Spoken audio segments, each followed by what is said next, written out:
"Take it off," the Liberal TV host commanded, his voice slicing through the room like a challenge too bold to ignore. This wasn't a casual request, it was an order. His gaze was fixed on Caroline Leavitt, a young and unapologetically faithful leader at the center of a crowded room following her press conference. All eyes turned to the simple, gleaming necklace she wore, a symbol of her faith, and, as some would later say, her unyielding courage. This moment was intended to humiliate her, to strip her of her principles piece by piece. Instead, it became a remarkable display of grace under pressure. Who is Caroline Levitt? A fighter in every sense, bold, articulate, and deeply rooted in her beliefs. Caroline embodies a new kind of leadership, youthful yet wise beyond her years. She has always been a voice for those who often feel silenced. On the day of this confrontation, she had just concluded a press conference discussing vital issues like unity, freedom of speech, and the right to express oneself in a divided world. Yet, not everyone shared her vision of freedom. The Liberal host had a personal grudge.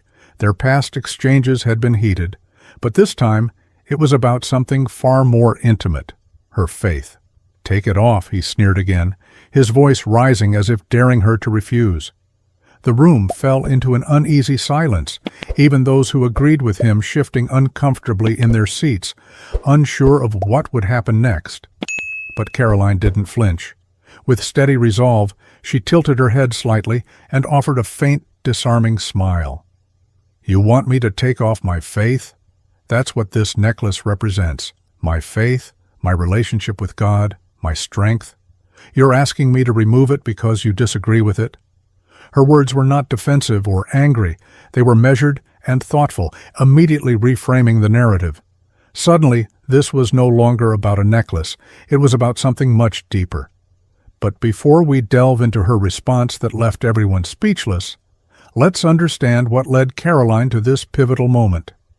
Caroline Levitt wasn't born into privilege or ease, nor did she fit the mold of a traditional political leader.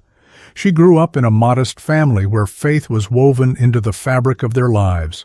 Her parents taught her to lean on God in uncertain times, to find strength in prayer, and to never apologize for her beliefs.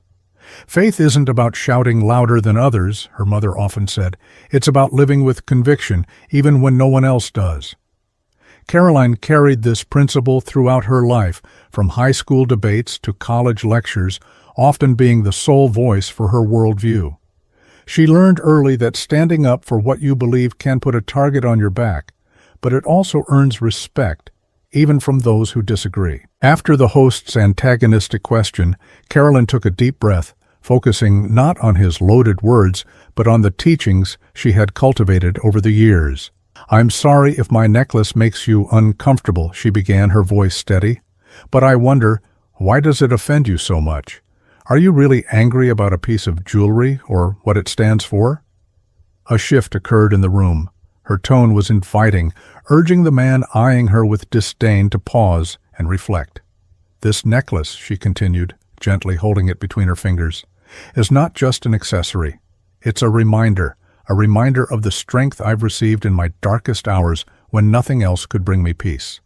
It symbolizes the values I strive to live by: love, kindness, and the unwavering belief that every person has inherent worth, regardless of whether they share my faith."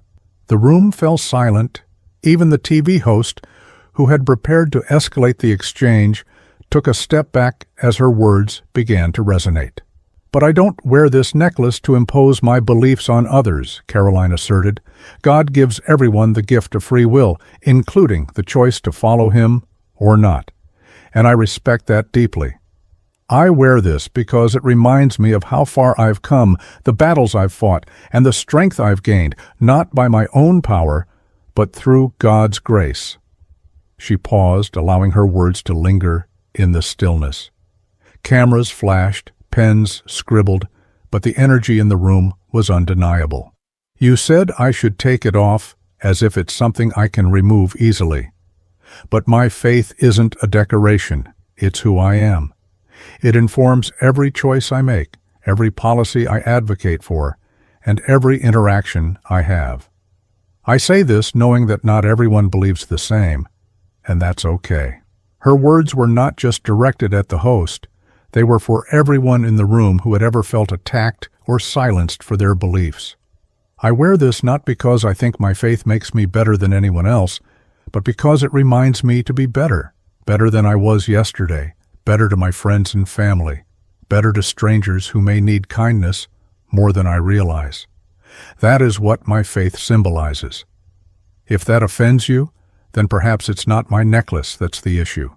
Maybe it's something only you can reconcile.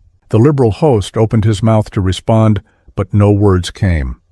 He looked at her, then at the cameras, clearly grappling with the implications of her statement. He had walked into that moment ready to embarrass her, to frame her as a hypocrite, but instead she had calmly and gracefully exposed his own bias, not with aggression, but with truth. Caroline concluded with a statement many would call the defining moment of her career. Unity isn't about making everyone the same. It's about respecting the differences that make us who we are. This necklace may symbolize my faith in God, but what unites us is far greater than any symbol. It's found in how we treat each other, how we listen, and how we build bridges rather than burn them. If you disagree with me, I welcome the discussion, but I won't hide who I am, and I wouldn't ask you to either. The room erupted in applause. The TV host, visibly shaken, managed a nod, perhaps realizing that he too had been granted grace in that moment. What began as a clash of anger ended in unexpected reflection. Some called it a win for Caroline. Others saw it as a victory for something larger: faith, resilience, and the courage to stand for one's beliefs without tearing others down. And as for the necklace, it remained proudly worn by a woman who refused to shrink in the face of adversity. In that moment, Caroline demonstrated to the world what true strength looks like, rooted not in the symbols we wear, but in the principles we live by.